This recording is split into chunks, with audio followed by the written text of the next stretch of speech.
De lo que pasa en Ucrania, de cómo están yendo la invasión rusa y la contraofensiva a Ucrania, es difícil informar. Moscú solo permite voces oficiales y Kiev también desconfía de los periodistas. Al querer controlar el relato, les impide trabajar libremente. Según la Federación Europea de Periodistas, la nueva ley de medios en Ucrania es digna de los peores regímenes autoritarios. Soy Ana Fuentes. Hoy en El País, la guerra como excusa para la censura.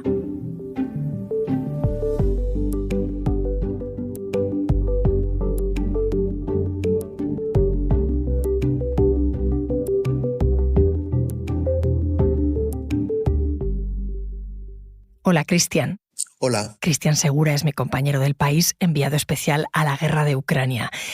Antes de nada, hemos hablado estos días más de Ucrania por la muerte de Emma Igual, una cooperante española que trabajaba ayudando a los civiles cerca del frente de Bakhmut. Ella murió por el ataque de un misil ruso. Es la segunda víctima española en la guerra de Ucrania. ¿Quién era? Emma era una mujer catalana bastante conocida entre el mundo, el entorno de cooperantes, periodistas y también militares en la provincia de Donetsk, porque era hiperactiva. Ella había cofundado una ONG y la dirigía para la evacuación, asistencia de civiles que continúan en zonas de combate en el Donbass. Era realmente una persona que se dedicaba por vocación a ayudar a personas, también por la experiencia vital de su familia. Su abuela, y lo resumo rápido, era una adolescente que huyó del Holocausto en Austria, adoptó una familia española, y esta sensación de desarraigo, de sentirse perdida en este caso en un mundo convulso, siempre marcó a Emma y la llevó a ayudar a refugiados que huían de la guerra en Siria, en Grecia o ahora en Ucrania. ¿De su muerte han informado medios ucranianos y rusos?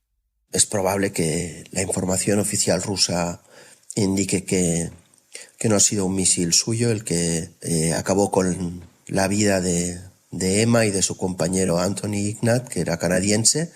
Los medios ucranianos sí han informado muchísimo, incluso el presidente Zelensky se ha referido a ello.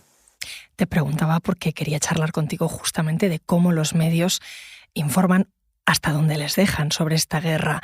¿Tú en qué parte de Ucrania estás ahora, Cristian? Yo estoy en Kiev, acabo de volver de Zaporilla, en el frente sureste, muy cerca de la línea cero de la zona en la que se están librando los principales combates en la contraofensiva ucraniana para recuperar territorio. ¿Te ha costado llegar hasta allí? Bueno, hasta la ciudad de Zaporilla no cuesta, está abierta a la prensa. El frente tiene un área de restricción de acceso a medios, menos de 50 kilómetros. Oficialmente no puedes acercarte al frente, excepto con una autorización del alto mando de la zona. Desde mi punto de vista es un error, desde mi punto de vista el de muchísimos periodistas, tanto extranjeros como ucranianos. Hoy mismo recibí un mensaje del Alto Mando Sur defendiendo que ellos no restringen el acceso a prensa, pero que lo limitan por nuestra seguridad y sobre todo por la necesidad de proteger el secretismo de las operaciones militares en esta zona. Tú en año y medio de guerra, Cristian, que has viajado muchísimas veces a Ucrania, ¿ha cambiado la política de comunicación de los ucranios? No. Estuve hace 2 semanas en Kupiansk, en la provincia de Kharkov. El acceso para los medios no tenía prácticamente restricciones. Llegué a 2 kilómetros del frente y no seguí, no porque nadie me lo impidiera, sino porque no quería morir. Lo que sucede es que cuando hay operaciones ofensivas, tanto el año pasado en Kharkiv, la provincia de Kharkiv, que se liberó la provincia en septiembre, como la contraofensiva que liberó la mitad de la provincia de Jersón en noviembre, ahí sí que se cierra, se impone una ley del silencio para que no trascienda información que pueda servir, en este caso, al enemigo, a Rusia. En Jersón el año pasado se retiraron muchas acreditaciones a medios extranjeros que se saltaron, intentaron o cruzaron ciertas líneas rojas según el Alto Mando Sur. Quería comentar contigo algo que ocurrió hace unas semanas aquí en España, en una cumbre de los ministros de Asuntos Exteriores europeos que se reunieron en Toledo. Allí estuvo el ministro de Exteriores ucraniano, Dmytro Kuleba, y decía esto. Criticizing the slow pace of counteroffensive equals to spitting into the face of Ukrainian soldier who sacrifices his life. Bueno, básicamente Kuleva mandaba callar a quienes están criticando que la contraofensiva está yendo muy lenta.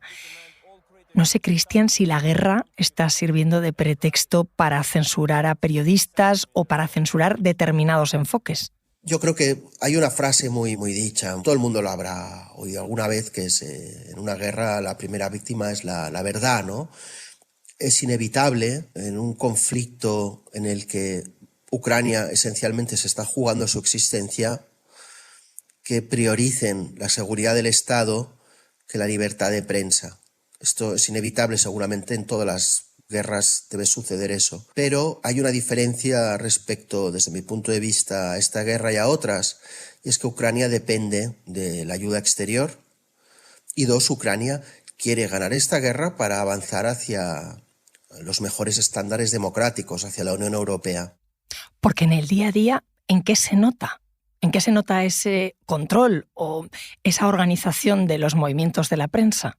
De entrada, durante los últimos 7 meses, en determinadas regiones, por ejemplo en Donetsk, se han establecido zonas por colores. Zona roja quiere decir que la más cercana al frente, que pueden ser entre 0 y 5 kilómetros, no puede entrar ningún periodista. Después viene una zona amarilla en la que con autorización y acompañamiento de un oficial de prensa puedes acceder, y la zona verde en la que puedes acceder sin autorización o con una autorización pero sin estar acompañado por un oficial de prensa.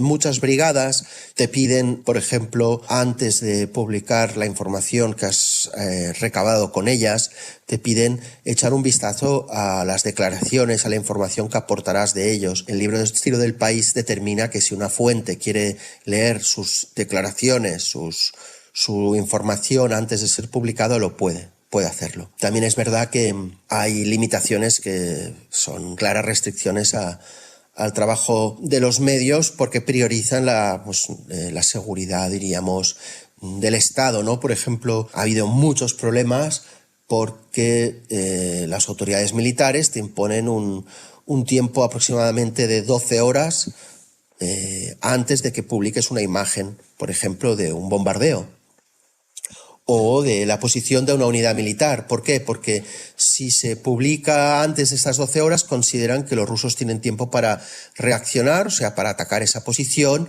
o, por ejemplo, en el caso de un bombardeo, para saber si tienen que volver a golpear el objetivo para destruirlo del todo. Depende de las unidades militares, hay algunas que son más contrarias a la prensa y otras que menos. ¿Y qué hay de la cobertura de la parte rusa? Hay controles, imagino, también. La prensa extranjera tiene un acceso limitadísimo, es en cuentagotas. Sobre todo hay periodistas militares rusos y las agencias estatales rusas. Nosotros hemos intentado, el diario El País, nuestro compañero Javier Cuesta en Moscú, acceder a territorio ucraniano ocupado por Rusia y no se nos ha permitido eso. France Press estuvo en zona ocupada por Rusia. Supuso un problema creo que era France Press, supuso un problema, esto sí que lo sé, porque las autoridades ucranianas se quejaron. Dijeron que esto era una vergüenza, que eso era territorio ucraniano y que Rusia no es nadie para dar autorización a los medios a ir allí. Enseguida me sigues contando, Cristian. Ahora volvemos. Porque escuchas Hoy en El País y siempre tienes ganas de más, recuerda que los sábados y los domingos tienes nuevos episodios gracias a la colaboración de Podimo y El País Audio. Cristian, hace poco la periodista ucrania Katerina Sergatskova, que es editora jefa de un medio independiente, Zaborona, y además ha creado el Fondo de Emergencia para el Periodismo de Ucrania, denunció en un artículo de opinión que las autoridades allí están favoreciendo a los medios internacionales e ignorando a los locales. Yo no sé si lo ves tú así también. Yo no lo veo así. Estoy en bastante desacuerdo porque yo me encuentro a compañeros ucranianos en posiciones a las que yo no puedo llegar. Los medios extranjeros son más difíciles de de controlar. Estoy convencido que hay muchas informaciones que aparecen en medios internacionales que no aparecerían en medios ucranianos y que los medios ucranianos reproducen una vez publicadas. Un medio ucraniano tiene que someterse a un control mayor que un medio internacional. Hay datos, además, a los que es muy difícil acceder y que no se oculta que están controlados. Estoy pensando en una entrevista que le hicisteis tú y nuestro compañero Luis de Vega al presidente ucranio, a Zelensky, en la que le preguntabais por qué llevan un recuento exacto del número de bajas ruso y, sin embargo, no dan el dato del número de bajas en el ejército ucranio. Y os respondió que, aunque tienen ese número, no lo van a dar nunca. No lo van a dar por varias razones. Una es para no desmoralizar a la ciudadanía. Dos, porque puede dar información al enemigo sobre el número de unidades, recursos humanos que todavía tiene el ejército. De todas formas, el contraste con... Solo hay que buscar un ejemplo clarísimo. Estados Unidos, en su ocupación o invasión, como le queramos llamar, de Afganistán y de Irak, los medios estadounidenses informaban al día de las bajas de su ejército, esencialmente porque están muriendo ciudadanos de ese país. Esto es la diferencia entre un modelo democrático y uno que tiene todavía una herencia soviética por superar. Los rusos tampoco informan de las bajas que tienen. El riesgo de esta información sesgada, que como dices viene de una tradición de controlar la información, al final, ¿qué nos deja? ¿Se está contando la contraofensiva a través de medios oficiales o relatos oficiales? Yo creo que la cobertura que realizamos los medios extranjeros es bastante atinada. Tenemos maneras de leer entre líneas, de buscar diferentes voces. Yo acabo de estar en el frente de Zaporilla y estoy escribiendo un análisis muy largo de la verdad que me cuentan soldados a pie de trinchera y en muchos casos me informan de errores estratégicos de sus altos mandos. Esto lo pueden contar porque Ucrania es una democracia y también hay medios ucranianos que están publicando artículos muy críticos con la situación, por ejemplo, de unidades militares en la ofensiva en Zaporilla. ¿Cómo ha afectado la guerra a la libertad de prensa allí en Ucrania? Ha afectado bastante. Evidentemente hay unas limitaciones, hay unas directrices a los medios ucranianos para que no se informe, como diría yo, de una forma muy completa de ciertas maniobras militares. En el ámbito político es diferente. En el ámbito político hay muchos medios críticos con Zelensky y su partido y su núcleo de poder. ¿Hay temas o enfoques que es mejor no tocar en los medios ucranios? Se me ocurre, por ejemplo, decir que hay ucranios prorrusos. Hay una narrativa totalmente propagandística, es verdad, y esta es una cuestión que se deja bastante de lado. Es imposible, básicamente, encontrar en un diario ucraniano un artículo defendiendo a ciudadanos que pueden ser partidarios de las tesis rusas, entre otras cosas porque serán acusados de traición. Antes de la guerra, ¿cómo era el panorama de los medios allí en Ucrania? Te diría que muy diverso, muy plural, o muy dependiente también de según qué poderes políticos, ¿no? O económicos. Había un espectro de medios con numerosas voces diferentes y que supervisaban a X poder o al otro poder, regional, estatal, etc. También muy vinculados, insisto, a la propiedad de esos medios. A finales del año pasado, el presidente Zelensky firmó una nueva ley de medios en Ucrania. ¿Qué implica esa nueva regulación, Cristian?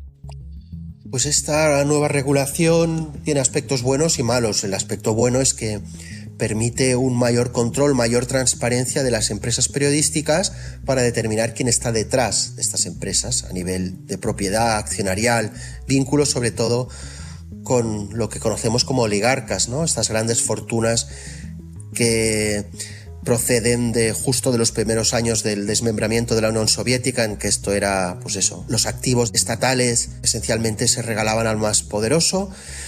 Y estos grupos, estos oligarcas, han utilizado los medios, grandes grupos mediáticos, pues para su ambición y su poder. Esta ley ayuda a entender mejor quién está detrás de cada medio.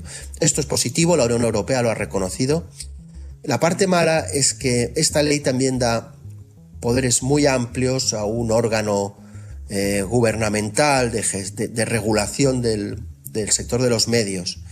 Y este órgano, de forma, diríamos, no arbitraria, pero muy autónoma, puede censurar, puede cerrar medios si estos, por ejemplo, han atentado, según el poder, la decisión de este órgano, se han atentado contra la seguridad del Estado o han publicado cosas que vulneran X cuestiones vinculadas a la defensa de la patria, por ejemplo, ¿no? Ahora que estamos hablando de la guerra. Esto ha sido ampliamente criticado por organizaciones periodísticas ucranianas como extranjeras, internacionales. Con todo esto que me has contado, ¿hay un riesgo de que la guerra se esté contando solo a través de datos y fuentes oficiales? Sin duda existe este riesgo, pero nuestro trabajo evidentemente es ir más allá de estos datos oficiales, de las versiones oficiales. Por eso nosotros, el país y tantos medios, nos desplazamos por Ucrania para recibir otras voces de ucranianos o también de representantes de gobiernos extranjeros, también del lado ruso. Hay muchas maneras, aunque difícil, pero hay muchas maneras para obtener una información más plural y más contrastada que las versiones oficiales. Cristian, gracias. Gracias a ti, Ana. Este episodio lo han realizado Dani Sousa y Cristian Segura. La grabación en estudio es de Nicolás Chabertidis. El diseño de sonido es de Nacho Taboada. La edición es de Ana Rivera y la dirección de Silvia Cruz La Peña. Yo soy Ana Fuentes y esto ha sido Hoy en el País. Mañana volvemos con más historias. Gracias por escuchar.